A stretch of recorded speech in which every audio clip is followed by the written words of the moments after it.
everybody. Today is our 95th episode of Let's Do Lunch. And it is Wednesday, which is our Business of Games Day. We have a terrific show today. As a reminder, feel free to introduce yourself in the chat. When you do it, please select all panelists and attendees in the drop-down so that everybody can see your introductions. Also, if you have questions for the panel, please put them in the Q&A, which is just to the left of the chat. So I think we have a great show today. Our good friend Mike Vorhaus from Vorhaus Advisors is back with us. And we have Emily Greer, who's founder and CEO of Double Loop Games on the show.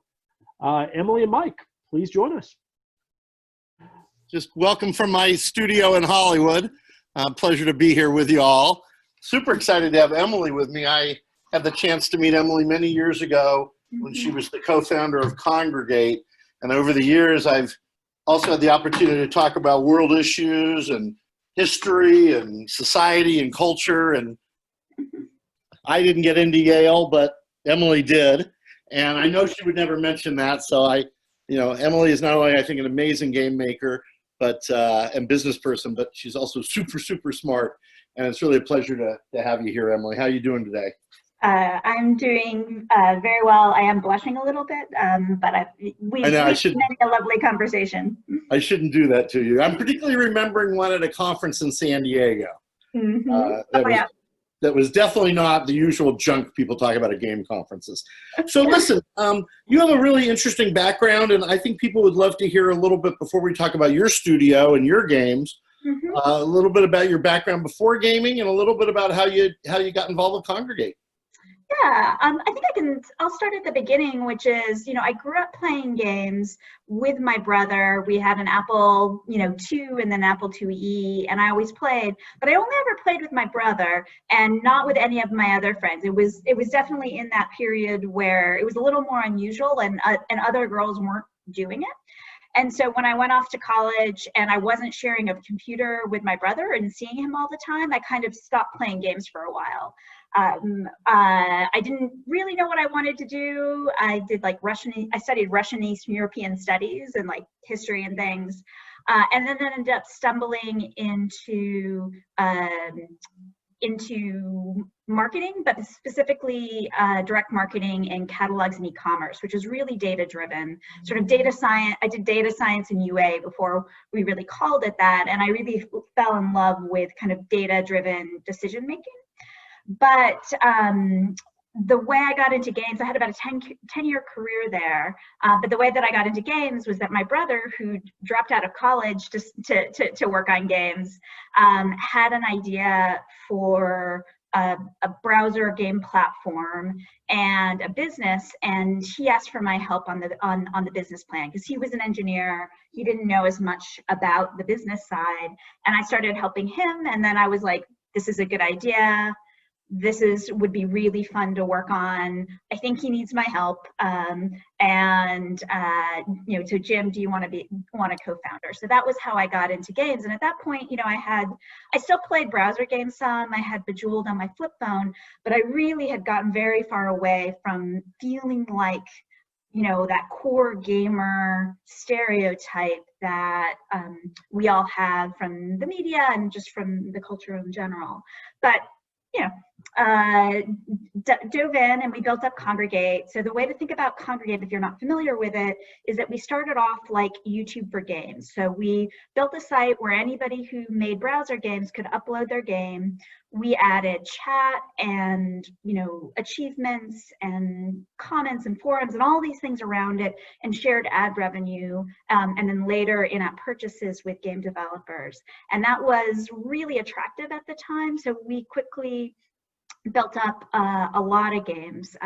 We averaged, I think, starting by 2008, we launched in 2007, 1,000 to 1,500 new games uploaded per month. So people talk about Steam being crowded now with 6,000 or 7,000 games uploaded, launching on Steam per year. We had twice that in 2008, 2009, and we eventually reached 100,000 games. And that range was 13-year-olds making their first game up to Electronic Arts, Ubisoft. Supercell was a struggling browser game developer on Congregate before they shifted to mobile and took over the world. So it was just this great opportunity to see so many games and have a lot of data and meet a lot of game developers and really kind of no better sort of entry point to the game industry. We were venture backed by Reid Hoffman and Greylock, and with investment from Jeff Bezos as well. GameStop came in and swept us off our feet in 2010 and got us to sell. Which point, a couple years later, my brother decided that he was ready to leave. I took over as CEO at that point, and I really wanted to do mobile because we could see that was the direction things were going, and started a third-party publishing business where we helped some of the independent developers that we had worked with on Congregate bring their games to mobile, do the marketing, help get them featured, help them figure out monetization, analytics, all sorts of stuff. We published more than 50 games in about 5 years, including hits like Adventure Capitalist and Animation Throwdown, got more than 200 million installs, and it really sort of eclipsed the browser game business. And something interesting happened there, which was, all the time, my early part in games, I really had this sort of feeling of imposter syndrome, right? Because I wasn't the core gamer. I don't enjoy shooters. There's a lot of games that were like the touch points for people that I didn't enjoy or didn't like to play.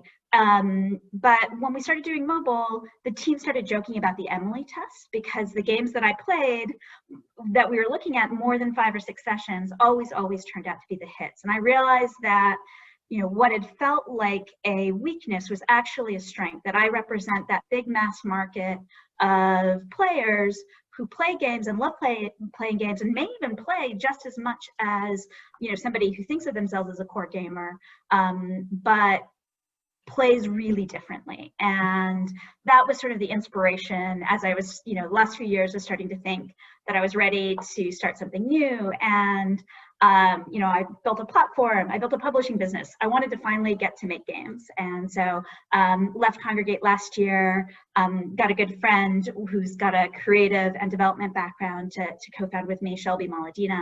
And we started a game studio focused on exactly that audience. And I just want to say that I am not afraid to say that this is a female-founded firm. Shelby is not an obvious female name, and I think we need a lot more of you and Shelby. And of course, there are a couple of others coming up. So I want to talk mostly about Double Loop and your games.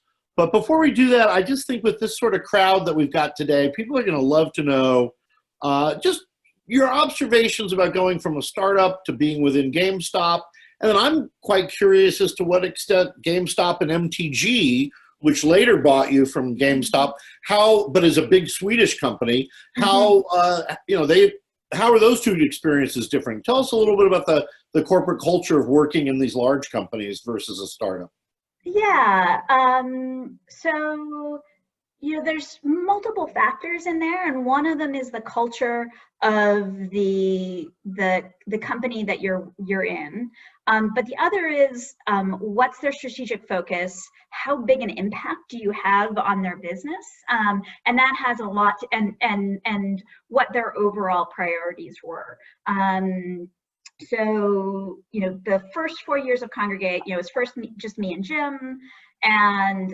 But we quickly got to your dog. What? And your dog was a co-founder. That was Jim's dog. Yeah.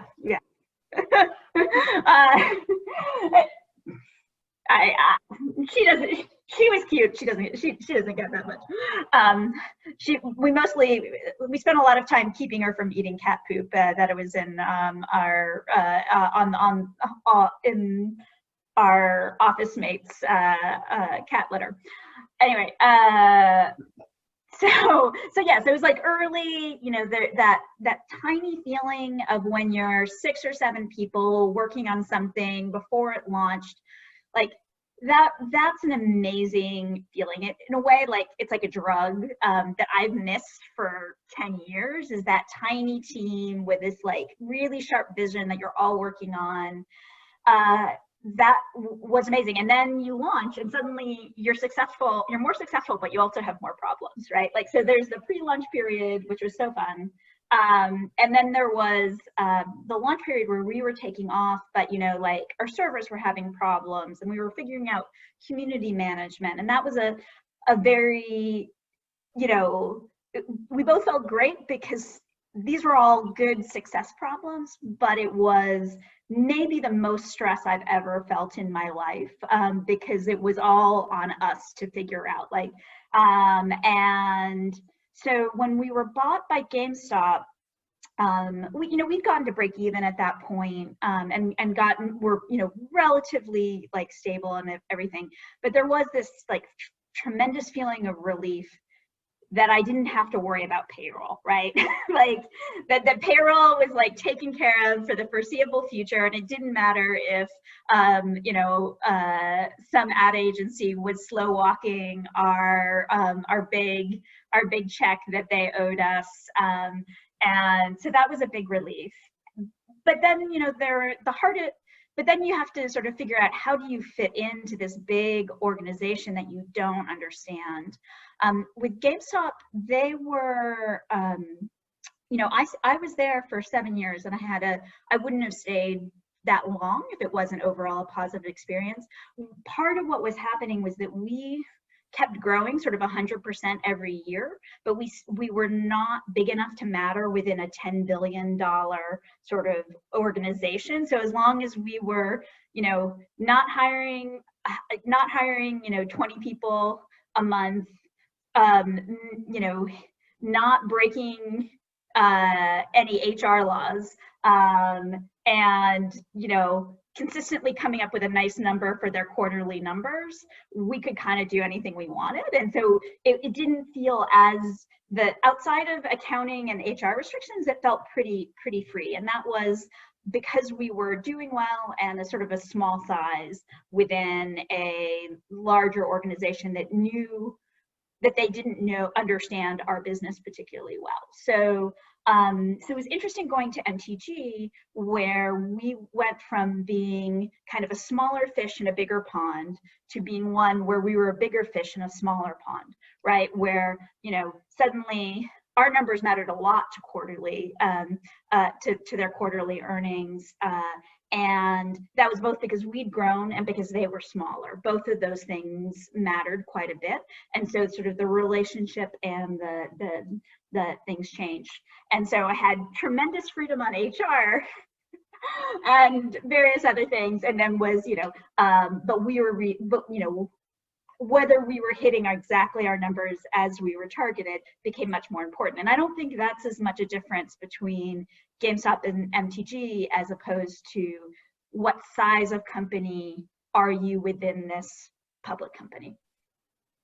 I have to say, continuing to always be impressed by you, I think if more people just went into big companies with just a calm professional point of view and not idealize the Valley and demonize Wall Street, you can get a lot done. I mean, Google's a big company. People get a lot done there. Okay, I am. Yeah, and I think one thing actually I think was an advantage for me within GameStop was that I had been in retail before Congregate, right? So there was a lot of things that made sense to me because I was familiar with how retailers work and how retailers think about things. And I actually was able to translate that to Jim. So I think for me, going into GameStop was actually more comfortable than it would have been to go into EA or Microsoft, which would have been easier for my brother, just because there was more common language. So you're kind of a hit detector and a retail whisperer. By the way, if you're willing to take the hit detector capability on the road, I'm willing to monetize you. Wouldn't that be a wonderful thing to have? Well, I need to play it a few sessions. You can't just I can't just play it for 10 minutes and be done. Well, I believe in you, as you know. Tell us about your upcoming hit game. So we are not talking about it yet. We're just starting production on it and have been prototyping some ideas, and we're very focused on building games that are sort of relaxing and fit into people's life, but also connect them to others. But because mobile is a place where there is a lot of cloning, and a lot of fast follow, we're not going to talk about our game in too much detail publicly until we're actually releasing it. I mentioned that sort of early stage of Congregate where it's a small team working on one product as being something I've missed for 10 years. This is really fun. This is kind of a wonderful time in development where everything is possibilities, and it starts coming together and starts to feel fun. How big is the team? Is that okay to ask? Yeah, we are 8 full-time employees plus a couple of contractors. Big enough to get quite a bit done, small enough that we could fit around a table. I like to think of like table size in terms of team size because I think it really reflects how communication works, right? And can you all hear each other? Can you all fit at one table? In a restaurant, do you need to take over the whole restaurant? All of these things kind of reflect natural breaks in how communication works in a way that's kind of intuitive. My brother used to say when they started giving out free food, he knew it was the beginning of the end. So how is it working for you guys remotely? And have you gotten together at all? And do you have any advice for people as a CEO about how to keep a remote team happy and productive? Yeah, I mean, I think it's gone pretty well for us. But I think it's easier with a smaller team, that there's less coordinating and less sort of overhead of miscommunication. But we went from 4 people to adding, essentially 6, including the contractors, in this period. So that was the big shift. One advantage is that quite a few of the people that we hired were people that one or the other of us had worked with before. So most people coming on at least knew at least 1 to 2 other people on the team. And I think that helps means that people have like relatively similar expectations on how work works. We put a lot of effort into making it a good experience, particularly onboarding and that like setting expectations. So, everything is set up for them, all of their accounts before they start. We give them, we have an hour meeting with them, me, Shelby, and whoever their boss is the first day. We have a, many page doc that has sort of all the information about how we work and different things and different expectations so that you don't have to pick that up from the air, that it's written down, and any question that gets asked, we just add to that document so that we can be building up. We do things like we have a Friday happy hour where everybody just chats. We have a D&D game that we do to sort of, and that breaks through. Is that what you and Jim were playing as kids? No, Jim was playing it. I was not allowed. I was the little sister, so I was not allowed to play that or Risk because I was not good enough. But I would go with him and his friends to the hobby shop and like get little figurines and paint them. That was how I was allowed to participate in D&D back in. We went to the arcades a lot too. Do you wear nerd or geek with pride as an emblem? I wouldn't say game geek exactly, because like that's a deep well, and I wouldn't claim that identity, but I get really enthusiastic about all sorts of geeky stuff. I'm very interested in weather patterns, right? I'm very interested in statistics and like data of all kinds, and like I think that's a sort of nerd geek heart and that you have seen. Like, I can start talking about Hungarian grammar for like half an hour. Like, so yes, I'm not the game geek stereotype, but I'm a total geek and enthusiast about all sorts of obscure things. I asked this in a national poll last month, and 18 to 34-year-olds were twice as likely as the whole country to describe themselves as a geek or a nerd.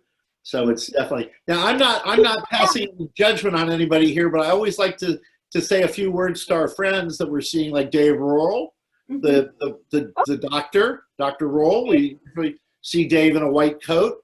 Our good friend Greg Mills at Hydra. Our dear friend Guy Bendov, who has moved back to Israel with his family and is working for Stream Elements, who will be on the show next week. Josh Larson, Josh Gottfriend, a bunch of our good friends here. Yeah. Mark Greer. It's great. It's I almost feel like I'm at GDC. And I see some ex-Kong folks, including Matt Brown, as well as Matt Brown and Matt. Awesome. Yeah, nice to see you all. Thanks for joining us today. Okay, so let's talk about this design philosophy. And by the way, I did want to ask, because I know people will care, and I obviously read about it in the press, but would you just mention your funders, because they're pretty great group. Yes, so we raised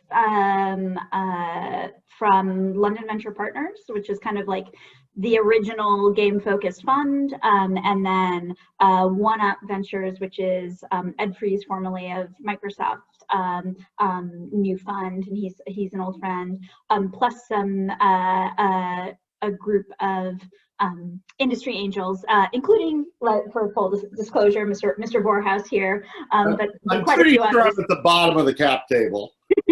Yeah, but including a lot of game CEO and game founders that I'm friends with who wanted to invest, which was really. We're going to come back to issues around mentoring others and that sort of thing, but I would like to ask you,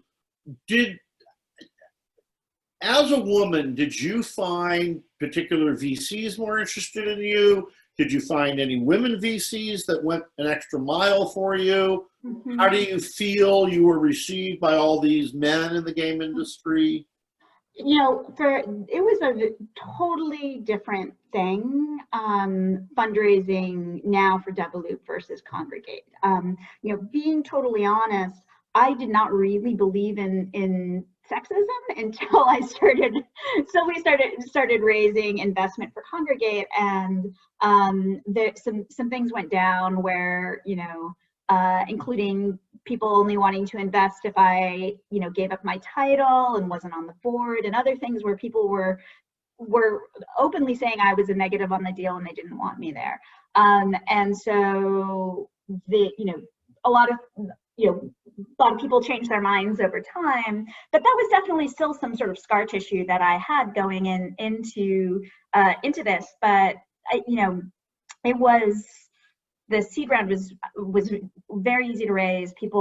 I got inbound from all sorts of people as soon as they knew I was leading Congregate, and they were very excited that I was addressing this audience that people know is huge and largely understand is underserved, and really appreciated that I would have a unique combination of deep game industry background as well as sort of understanding and empathy with this particular player. So I really did not feel any sexism at all this time around.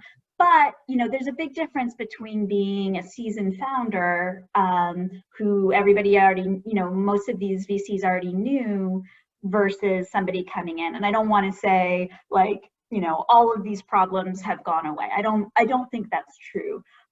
But I do think it's better, and I think you see it in a lot. There's just been a really nice wave over the last 2 years of female-founded or co-founded companies. You mentioned a couple, but really it's closer to a dozen that I can think of, and that's a wave that I think can keep building and changing expectations and creating their own networks.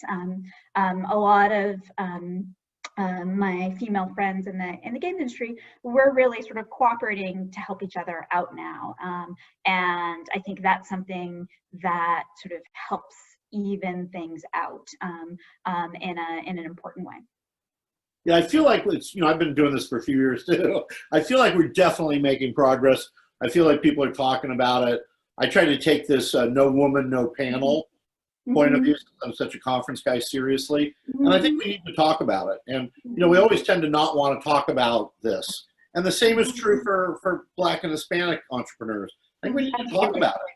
And we need to be active. And it can't just, and I know you're very active, and advising others, and we're going to come to that. But I really want to ask you first, because it's such an important question. And by the way, please put your Q&A in. We're going to try to go to Q&A in about 10 minutes. We're going to bring off right at 12:50 as we do every year. For those of you who've ever been to a psychiatrist, the 50-minute hour will mean something to you. It certainly does to me. The design philosophy. You have a very thoughtful design product philosophy. Would you talk to us about that in great detail, please? Oh, okay. Yeah, I think that, you know, a lot of it is about thinking about how players are feeling in any given moment.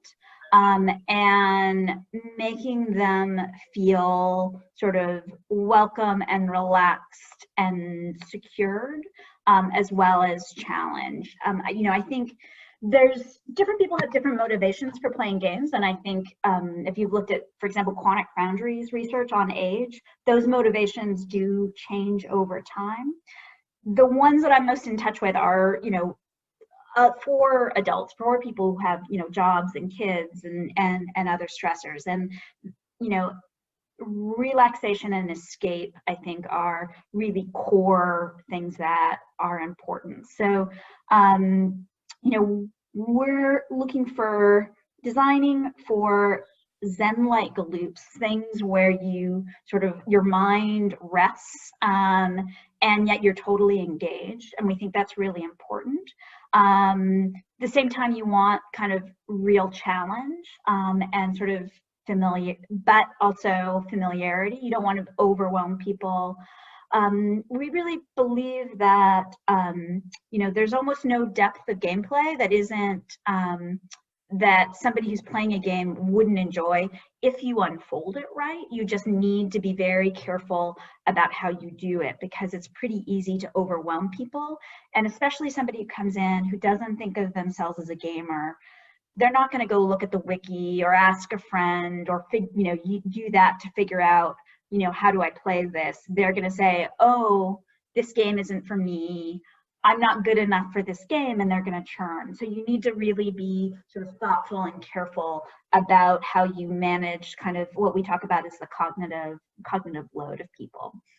And then, you know, another thing that I think is really important is that the best games become hobbies for people, things that they play and they are important parts of their lives for years. And there's no, you know, distinction between that's important between, say, a sports hobby like I figure skate and playing a game where you're playing it every day. It's filling a lot of the same needs and emotions, and we should think about it that way.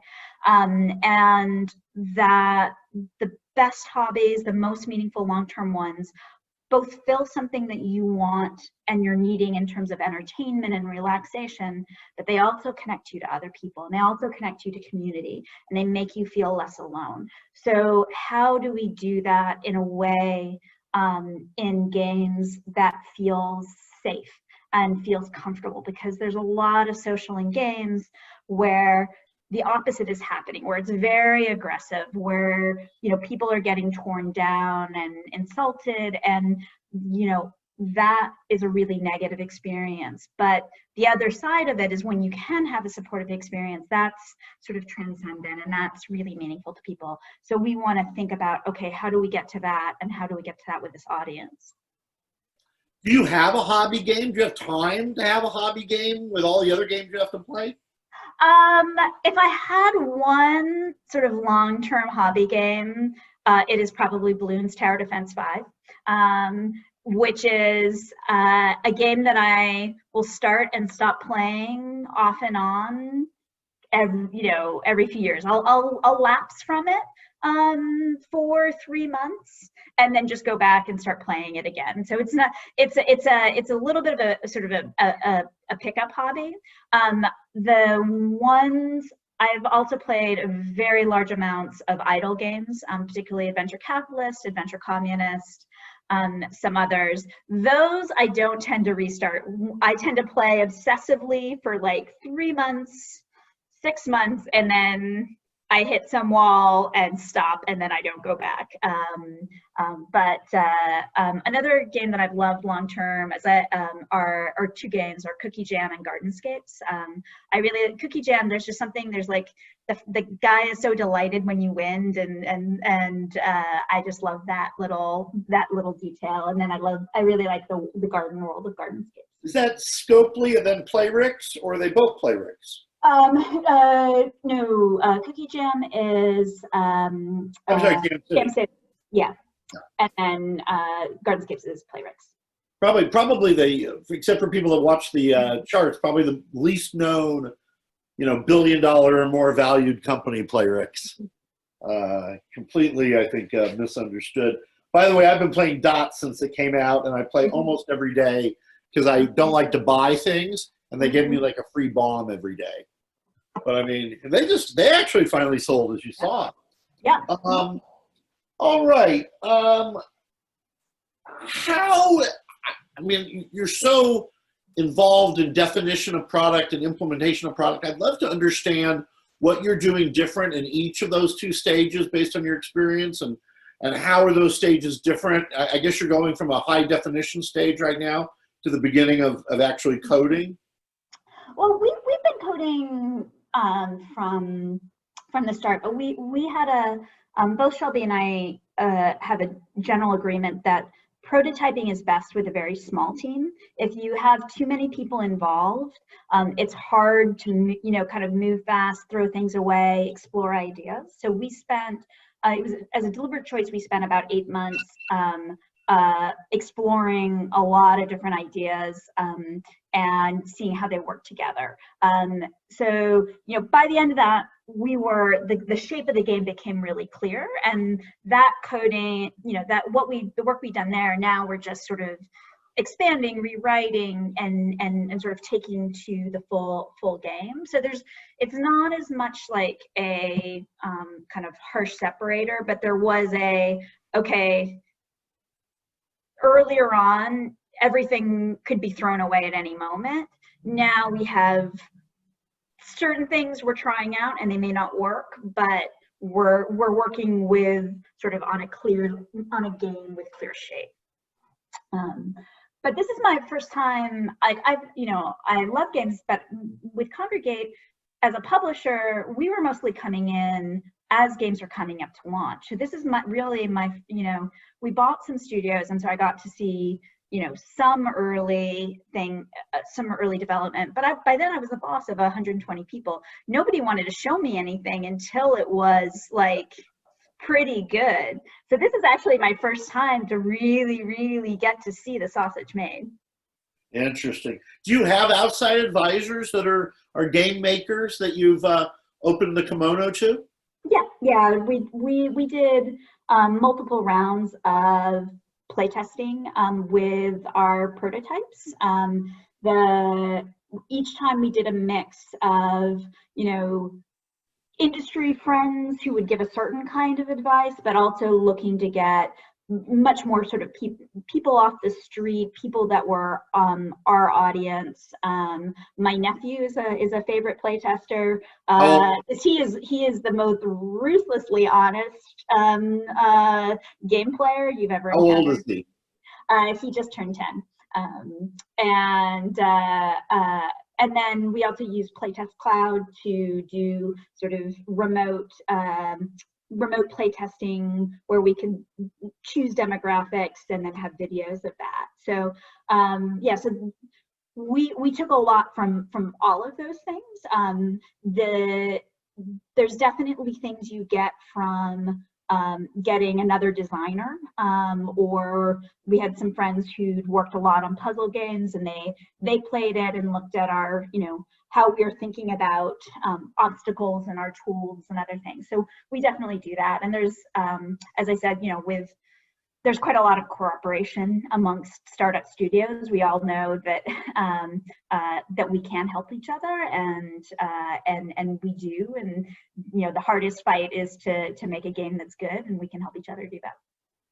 Yes, it all starts there. It's that has that in common with TV and film, and I think music and whatnot. Business models. I know you were early in IAP. I know you were early in advertising. How do you, right now it seems in the West that it's all IAP, that advertising is coming along. How do you view business models, pro and con? I would say that that advertising, the amount of advertising revenue in, particularly in mobile games, is underappreciated because it's not well counted. It's relatively easy for people like App Annie and Sensor Tower to extrapolate IAP revenue from the top grossing, but ad revenue doesn't show up there.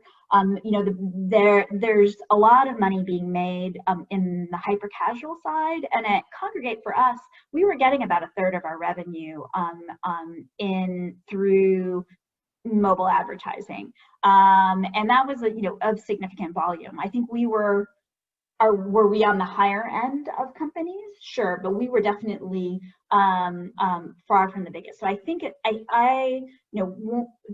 with Double Loop, we are definitely planning for advertising to be part of our business model, along with IAP, and then along with kind of subscriptions and post subscriptions, kind of the battle pass VIP stuff, because I do think it's important to have balanced monetization that is touching most of your player base and value most of your player base, and not just have it be okay, can we pick up somebody who's going to spend $10,000 or $20,000? Now that's a part of hobbies, that's a part of games, but I think when games get too dependent on that leads to long-term problems. It's much better to be sort of balanced and thoughtful about how you put it together, especially when you're going to a broad audience.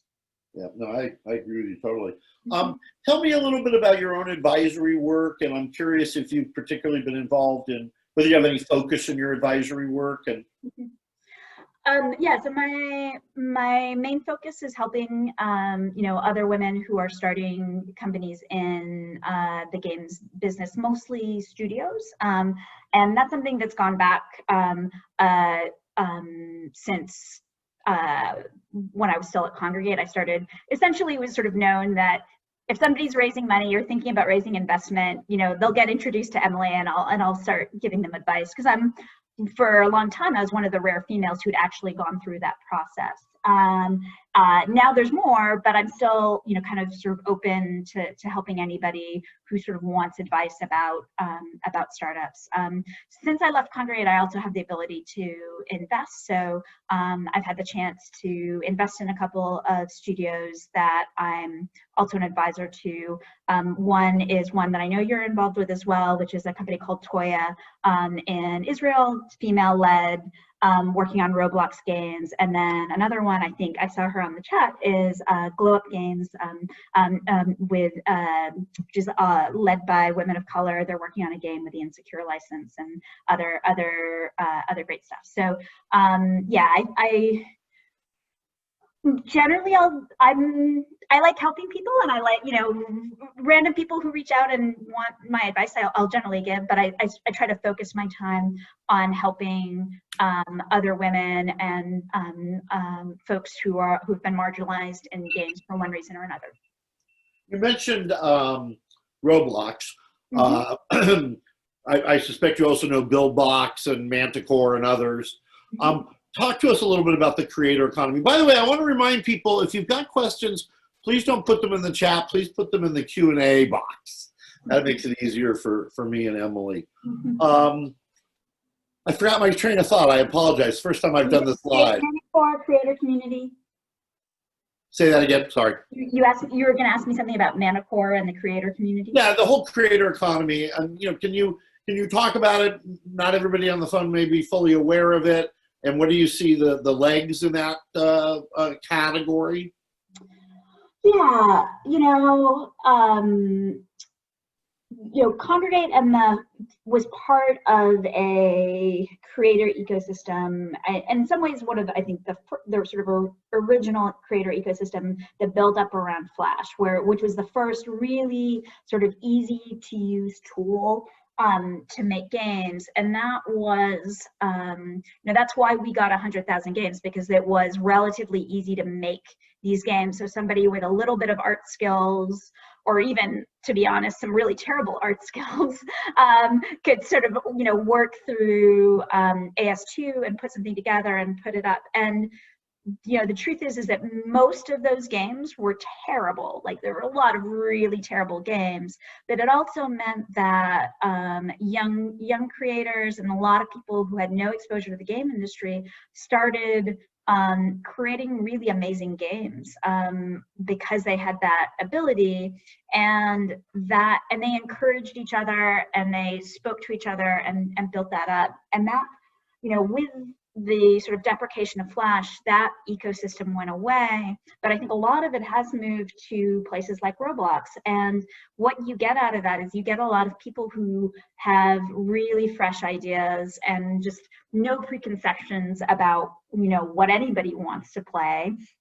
And then you put them in these platforms that also have no preconceptions about what people want to play, and you get some really weird and interesting games. And if you look at, sort of the top grossing on mobile, and even quite a bit on PC, there's a lot that you can trace back to the Flash game ecosystem and things that were invented or evolved there.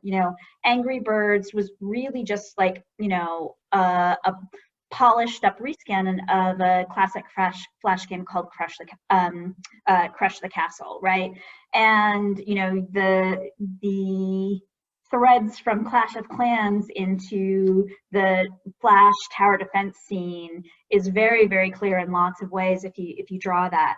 I think we don't know yet how what's happening in Roblox will translate into the main game industry, but I do think it's eventually going to get there, and you're getting a lot more sort of experimentation and creativity that around systems and what things are, and kids are more open. They don't have as set expectations about what a game is. So I don't know exactly how that's going to translate. I think it was a little clearer going from a browser Flash game to going to mobile or someplace else. But I think it's there. I think it's fascinating, and I think anybody who's watching for the future of the games industry should be watching what happens on Roblox and Manicore and places like that.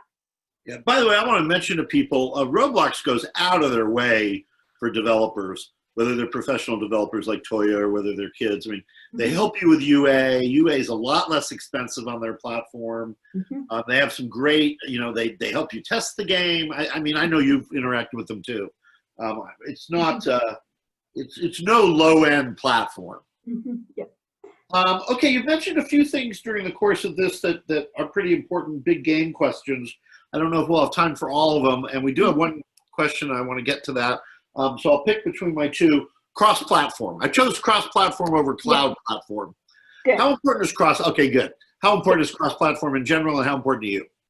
I think it's really important. I think the sort of barriers that between playing games on different platforms has been artificial and has sort of hurt games. When a game is a hobby, you want to play it and interact with it in a lot of different situations. And, mobile phones are amazing devices that you can take anywhere, and they're going to do obviously most of the work. But when you're doing bigger things, when you're having, deeper social experiences, when you're really into something, then having a big screen, having a keyboard, that makes a difference. And, there's also sort of lots of momentum from the scale of audience. And when you fragment your audience between different platforms, or you are only on one platform, you're making it smaller. So by having things be cross-platform, it's better for players, it's better for the games, it's better for the ecosystem. And I'm really glad to see this direction. It's something that Kongregate was sort of always this way, because we were a large number of our games were games we found on browser and helped bring to mobile. And we saw a lot of, back and forth. And interestingly, we would see people discover games on mobile and then go play them on browser when there was that support. And while it wasn't a huge percentage, those people were so valuable that they actually drove a really significant percentage of revenue. So yeah, I think this is hugely important and a great for everyone change in the industry that will totally stick. I don't think I would be as positive about cloud gaming. Nor I. Okay, our friend Mark Friedler, founder of Game Insider, or whatever his magazine was that was sold to AOL. Where do you see the confluence of games? This is interesting. And healthy, inspirational video content. He says he's working with a company that's aggregating speakers and content and is wondering if healthy games are a good fit extension for gaming. I think that's interesting. I mean, I think that as more and more people, like almost everybody plays a game, that the boundaries of what is a game can get a little bit more porous. And, we're all using, or most of us are starting to use health apps and other types of things as part of our, to get what exercise we can. And those have always had like achievements and other types of things that are sort of gamification within there, and that could come together. I think you look at the success of something like Ring Fit being a sort of more of a core version, but a very gamified, true exercise thing. So yes, I think that there is some opportunity there. Exactly how mass market is, I'm not sure, but I do think that the general trend of something we need motivation and company to keep doing is a good fit with game content. So they're going to have to come out with sugar-free Candy Crush.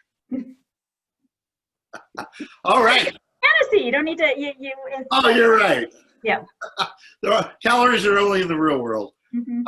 All right. Well, it looks like do you have a question you want to answer? You have a question you want to ask yourself, Emily? Oh. What have I how did I get here? I don't know. Today or to your company? Oh, life is strange, man. Like that I would, if you'd asked me in 2006, in 14 years, are you going to be, interviewed as like gaming expert and talking about game design in a detailed way? I really wouldn't have thought so. And I'm sort of frankly surprised that I'm like, oh no, I do have game design insights that are important. But I, in general, like I love playing games, and I've really enjoyed being in the game industry. I like that mix of sort of tech and creative, and people who have some joy for life, because why else play games? Well, all entrepreneurs tend to have passion, and you have that. But most of them don't have calmness and analytical skill sets and perspective. And it's really, really great to be with you today. I'm reminded of what a true entrepreneur should be. Thanks for having us. Thank you for having me. And I'll say thank you, Mike and Emily, for coming on the show. We really enjoyed the conversation today. Folks, tomorrow is Thursday, which is our Rights Tech Roundtable. And on the show tomorrow, we have Jackie Louise Squirrel, from the CEO of Jaxta, and she'll be on with Paul Sweeting with Concurrent Media. Have a great day. Stay safe.